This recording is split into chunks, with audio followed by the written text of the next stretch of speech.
So, Coach, start with shooting. Three-point shooting the last couple games has not been very good. That's kind. So, as you look at it, fundamental problems, defenses doing something. What is it that you try to correct to get that better? Yeah, some of it is shot selection, and then other parts are just missing. Like we've told our guys, like you got JP, Amani, some of those looks are great looks that hey, we just got to keep shooting them and knock them down. So from a confidence standpoint, we got to continue to take those and hopefully make them at a higher rate. We just had a bad week shooting for sure, but not sidestepping your question, but it ultimately still was about our defense. On a night, both of those nights where we didn't shoot it well, our defense wasn't what it has been either. Like that was our main issue, was those breakdowns defensively. So on a night where we weren't shooting it well, we couldn't keep up, and that hurt us in both of those. Defensively, that was going wrong. We got a little bit too isolated, I guess you'd put it, where we got a little spread out, and guys were on islands too much, and we had been really good at that previously. Like we went back and watched, kind of our last 5 games of every made basket, and then there was some glaring things that were taking place in our last 2 games that weren't happening in the previous game. So we just got to get back to some fundamentals there that had slipped and get a little more connected as a whole defense instead of just one-on-ones. Our guys they're playing hard. It just we just weren't as connected. You don't want to accept that, obviously, but is that kind of common? You get a stretch or a couple of games where things that you were doing well then don't work for a little bit, and then you get back on track? Yeah, I hope so. I mean, that's certainly what we're trying to have happen. I think teams every year you're going to go through a couple weeks where you're not playing as well. You're going to go through a week or 2 where you're playing great. And it's trying to keep those mediums as much as possible on the bad side of how do we minimize bad shooting night or whatever it may be. How do you minimize, maybe just don't have it that night so that as often as you can. But we know we had a bad week. They understand that, but like I told them, you can't let a previous loss affect the next one or the next one or the next one. So we got to continue to stay with it, stay confident, and play to that. This is a high-level analysis, but it's clear that teams are putting multiple guys on small and trying to get the ball out of his hand and have other people score. How do you work Javon through that, the frustrations of having those waves of guys come at him? Yeah, for us, it's trying to get him off the ball some, where we still need him with the ball in his hands and making plays. But as you mentioned, they're going to bring 2 guys to the ball. Now one side of that is when they bring 2 to the ball, we have a numbers game on the backside of it. So if we get it out of there, which we have, that's where some of those 3-point opportunities come. You get it out, make that one extra pass, you're shooting a wide open 3. That's just a matter of making them, and then we're going to do that. Like I said, we didn't this week, but I have all the confidence in the world that we'll make those shots more than we won't. We just didn't. It didn't happen this week. And then the other piece is getting him off the ball, where we can get him on the move, and now he's coming off of a screen without the ball, and now you can't load up on him, so he gets a little more of a crease and he's going to draw gravity wherever he is. I mean, it's what good players are going to get, and certainly as you get into league play, that everybody's going to copycat everybody, both sides of the ball, and there's a scouting report on every team in the league, and how do you play them, how do you guard them, who do you take away, who are you trying to stop? So, they're going to try and stop Javon, and we got to continue to find ways to get him the ball though, where he can still get into good scoring opportunities or positions on the floor. This is probably the first time in his career this has ever happened to this degree. I mean, he was at East Carolina. I'm sure he was a good scorer there, Oklahoma State, but not to this level. I mean, is that something you have to help him through? Yeah, and we're certainly doing that. I mean, we're putting him a lot of different things to find ways to get him into space, and he's a good scorer. He's still finding ways to go go get some buckets. We just got to make it easier for them. But then the other side of it too is we can't put it all on Javon. We got to continue to get that second score and that third score on most nights, and that might be just a variety of ways to do that. Guys playing to their strengths. How do we get them in the best spots possible? But at the end of the day, when he gets rid of the ball, we got to make plays outside of that. Talk about challenges, trying to make it easier for him, and Houston staring in the face. I mean, that's not really a team that's going to make it any easier. You noticed that too, right? Yeah. Yeah. No, Houston's. I mean, they're terrific. They're as good as it gets. Defensively, especially it's a hard code to crack, and nobody's really been able to do it much. So they're just so disciplined in what they do, and they're aggressive. They create turnovers. We've watched that tape probably 10 times, and there just weren't a lot of great scoring opportunities. So you got to really take advantage of when you do get those open cracks. An open three, a step in three, you got to convert because they don't give you very many. Ask you about them.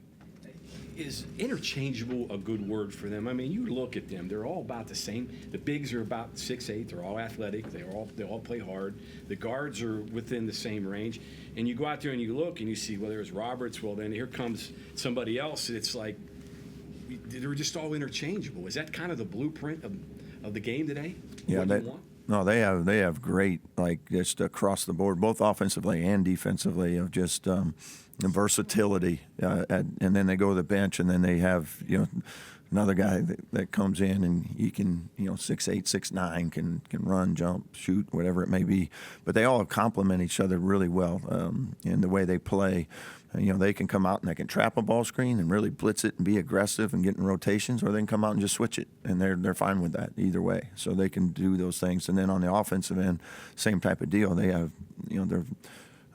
their three guards all shoot it at a high level, and then they can post it with Roberts. They have rebounders that come in, offensive rebounders, and they just complement each other so well, and that's why they are where they are right now.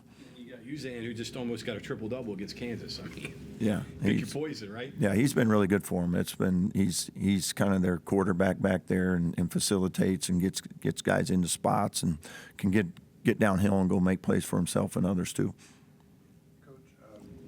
Sharp has been a consistent shooter for him. Crier's been a pretty consistent scorer and shooter for him. When you kind of break down your Big 12 games so far, Houston's really been the only team that's really attacked you and won from three-point range. Is it just because those guys can just really shoot the ball, or did they do something that night in particular that maybe, confounded things? Yeah, they're good. I mean, they've got good players. The thing about our game with them last time was there are some things you got to choose. Roberts is posting. You try to play him one-on-one like we did early, and he goes 8 for 10 in the first half. I think we came and doubled him twice, and they hit threes on both possessions. So they put you in tough spots there.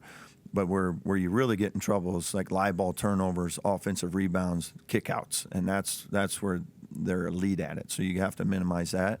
And then in our game with them last time, we made, I think, 5 or 6 mistakes of, they just went under a ball screen or whatever, and they made us pay on every single one of them. And they can do that to you. So minimizing those type of mistakes, but minimizing the mistakes on the offensive end where you're not giving them turnovers and they're getting transition threes, because they got, I think it was 3 or 4 of those in that game as well. So that's a strength of theirs that you have to try to take away. But some of it's the opposite of where you think you got to take it away. It's more take care of the ball so they don't get into those spots. Making sure that you don't make mistakes on the defensive end of going under a screen, and they're allowed to just tee one up. But they're good players. They take advantage of it when you do. Basketball kind of funny in that sense where a simple decision, do I go under the screen or do I go over top of it? Something as simple as that can make a big difference Yeah. in the game. No, it does, and they put you in tough spots because they're going to screen you, rescreen you, and sometimes they'll fake a handoff, then they'll come back and get another one. So it sounds easy. Well, just don't do that. But they make it challenging.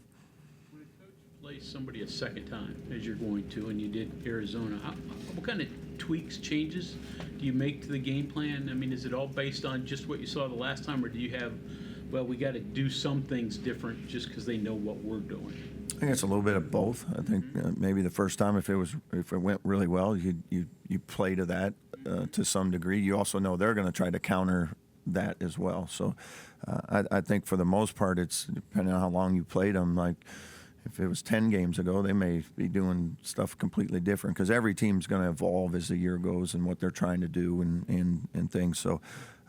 For us, there are some things from that game we felt we could really improve on. There's some things we did well and want to maximize those and minimize the others. Wilson was the guy that really didn't do anything against you guys, but then he kind of blew up against Kansas. I mean, again, another 6'8" guy that you add to the menu, right? Yeah, I mean Sharp was not 100% in that game, so he didn't play quite as much. He came off the bench and things, but yeah, having another guy that can come in off the bench and get you, I think it was 18 or whatever it was. It's yeah. Darren, you mentioned this before about them, and other coaches have as well, that they just have that knack for making you pay for mistakes. It's something any team can do, but it seems like the ones that really separate themselves do that. Is it veteran?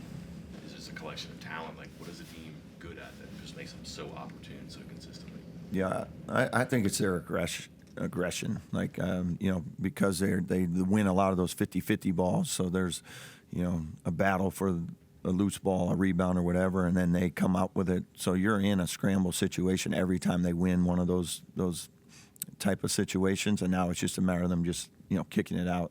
And to your point, very veteran team, like they've played a lot of basketball, they don't panic, but they understand what winning is for them, and they play to it. You know that, though, is there, I mean, the way they get the 50-50 balls, rebound and defend, and you're probably not going to get into the 70s or 80s against them. Is there a mental block going into a matchup with a team like that you kind of have to overcome? And no, I think the biggest thing, you better be ready to match it, like we've told her, don't look for fouls. They're not calling them, so you better play. And that's you have to match that, because if you don't, they're gonna beat you. The way this league is set up and the way the leagues are set up now, this is almost becoming like the NBA game. I mean, you got West Coast trips, you've got multiple teams. Houston's coming east now. And do you talk to anybody about that? I mean, how do we approach this moving forward with the time you're going to be on the road and the amount of games? There was a stretch, I think you played, 5 games in 9 days? I mean, it's almost like the pros in a lot of ways. Yeah, I mean, it's some of the trips are, there's some challenging travel trips, and then you throw their school and all that on top of it, and but that's what it is. Like that's all part of it. Like our guys are fine. They're 18 to 23-year-olds. They recover pretty quickly, but we just get to see more parts of the country. So you started slow in both games last week. How do you avoid that against a team as good as Houston? Yeah, that's a tough spot. The Arizona State game, we responded pretty quickly. We got down 10-2, I believe, in both games, Kansas State as well. But we came back in the Arizona State game and took the lead. Kansas State on the road, we didn't. We got down early and never recovered, and that's certainly something we've talked about this week. Of like the slow starts they're tough, and when you're playing a team like Houston, that can make it double tough, because when they're playing with the lead and playing from front, that's challenging to try to claw back into a game because of the way they defend and rebound. When you coach it in a game like this against Houston, do you kind of think of in terms of blocks of minutes, like 4 minutes here or 4 minutes there, and kind of win this time and then win this time and then hang around? Do you think that way? Is that a mentality you take? Yeah, for us, like if as you mentioned, a game in the 80s, probably we're not winning that one. We have to make this just a game where every possession is valued more, and even just the 4 minutes of possessions are so important. You know, taking care of the ball is so important. You know, not giving them second opportunities because they'll make you pay on those offensive rebounds as the veteran group they are. So you have to do everything you can to minimize mistakes, but you can't lose your aggression at the same time. Because now if you're playing on your heels because you're afraid of making mistakes, you're going to make more. So we still got to be aggressive. You know, play to go win the game, but every possession's got to be a priority because there's just not enough of them in the game to overcome it if you don't. A while ago, there was kind of a report, a whisper that they might go 5 years, 5 seasons. Have you heard anything about that as a coach? Any type of, I don't know, between coaches, from administration, anything like that?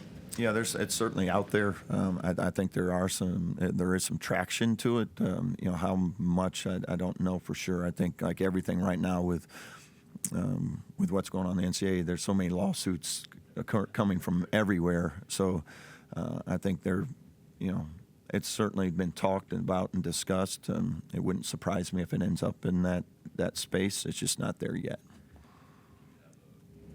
Pro or con to that type of setup?